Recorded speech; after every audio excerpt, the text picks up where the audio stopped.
एक ऐसा बादशाह जिसके पास उस वक्त की दुनिया की सबसे खौफनाक और ताकतवर फौज थी।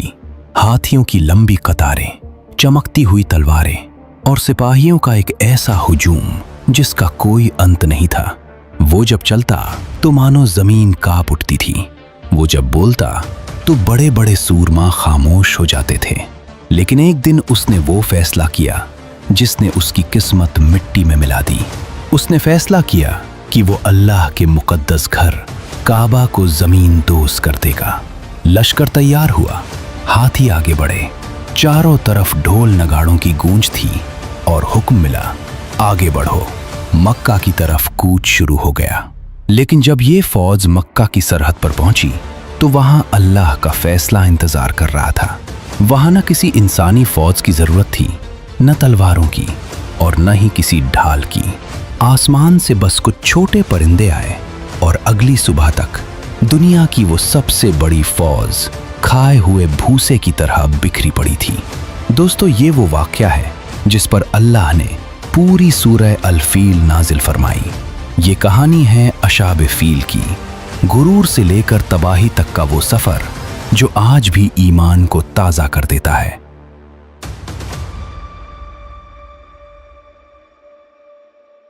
ये वाकया 6वीं सेंचुरी का है। मक्का उस वक्त भी एक मरकजी शहर था, मगर तब तक वहां दौरे इंसानियत यानी हमारे नबी सल्लल्लाहु अलैहि वसल्लम की नबूवत का वक्त नहीं आया था। काबा खड़ा था, लोग उसकी इज्जत करते थे, लेकिन तौहीद की रोशनी अभी आना बाकी थी। इसी दौरान यमन में एक शख्स हुकूमत करता था जिसका नाम था अब्रहा। वो हबशा का बादशाह था, एक ऐसा ईसाई हुक्मरान जो अपनी ताकत और फौज पर हद से ज्यादा मगरूर था। तफसीर इब्न कसीर के मुताबिक अब्रहा ने सना में एक बेहद शानदार और अजीम उश्शान गिरजा बनवाया। वो इतना बड़ा था कि देखने वाले दंग रह जाते। दीवारों पर सोना मढ़ा था, फर्श संगे मरमर का था और छत इतनी ऊंची थी कि देखने वाले की गर्दन टेढ़ी हो जाए। अब्रहा का ख्वाब था कि पूरे अरब के लोग मक्का छोड़कर उसके गिरजे की तरफ रुख करें, मगर हकीकत उसके ख्वाब के बिल्कुल उलट थी।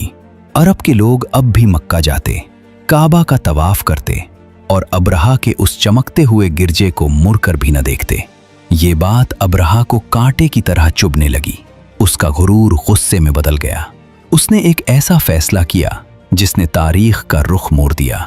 अब्रहा ने कहा, मैं उस घर को ही मिटा दूंगा जिसकी तरफ अरब खिंचे चले जाते हैं।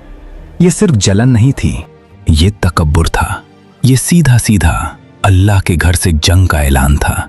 अब्रहा ने हुक्म दिया, फौज तैयार करो, हाथी लाओ और हथियार जमा करो।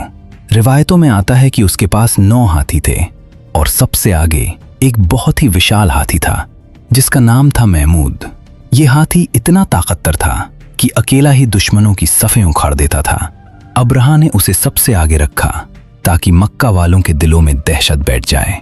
फौज निकल पड़ी, हजारों सिपाही, हाथियों का लश्कर और खुद अब्रहा अपने घोड़े पर सवार, ये सोचता हुआ कि मुझे कौन रोक सकता है। रास्ते में जो भी कबीले मिले उन्होंने अब्रहा को रोकने की कोशिश की, मगर ताकतवर हाथियों के आगे कोई टिक न सका। आखिरकार अब्रहा का लश्कर मक्का के करीब पहुंच गया। मक्का के करीब पहुंचते ही अब्रहा की फौज ने लोगों के मवेशी, ऊंट और बकरियां छीन ली। उनमें से 200 ऊंट मक्का के सरदार अब्दुल मुत्तलिब के भी थे। अब्दुल मुत्तलिब जो कुरैश के रहनुमा और हमारे प्यारे नबी सल्लल्लाहु अलैहि वसल्लम के दादा थे, जब उन्हें यह खबर मिली तो वो खुद अब्रहा के कैंप में गए। अब्रहा उनकी रौबदार शख्सियत देखकर उनसे मुताशिर होकर उन्हें इज्जत दी। उसने उन्हें अपने पास बिठाया और पूछा, तुम्हें क्या चाहिए? अब्दुल मुत्तलिब ने बड़ी सादगी से कहा, मेरे 200 ऊंट वापस कर दो। मैं काबा को गिराने आया हूँ और तुम्हें अपने ऊंटों की पड़ी है। मैं ऊंटों का मालिक हूँ, इसलिए मैं अपना हक मांग रहा हूँ और इस घर का भी एक मालिक है, वो खुद इसकी हिफाजत करेगा। ये बात सुन अब्रहा को लगा कि ये लोग तो बुज़दिल हैं, ये हमसे नहीं लड़ेंगे। उसने ऊंट वापस कर दिए और अपने तकब्बुर में मुस्कुराकर कहा, कल सुबह मैं तुम्हारे उस घर को हमेशा के लिए मिट्टी में मिला दूंगा। अब्दुल मुत्तलिब वापस आए और काबा के दरवाजे को अपने दोनों हाथों से पकड़कर अल्लाह से दुआ की, ऐ अल्लाह, बंदा अपने घर की हिफाजत करता है, तू अपने घर की हिफाजत फरमा। और फिर उन्होंने मक्का के लोगों से कहा कि तुम सब पहाड़ों में चले जाओ, अब ये मामला एक जालिम बादशाह और अल्लाह का है। रात गुजरी, मक्का खाली हो चुका था, लोग पहाड़ों में जा चुके थे।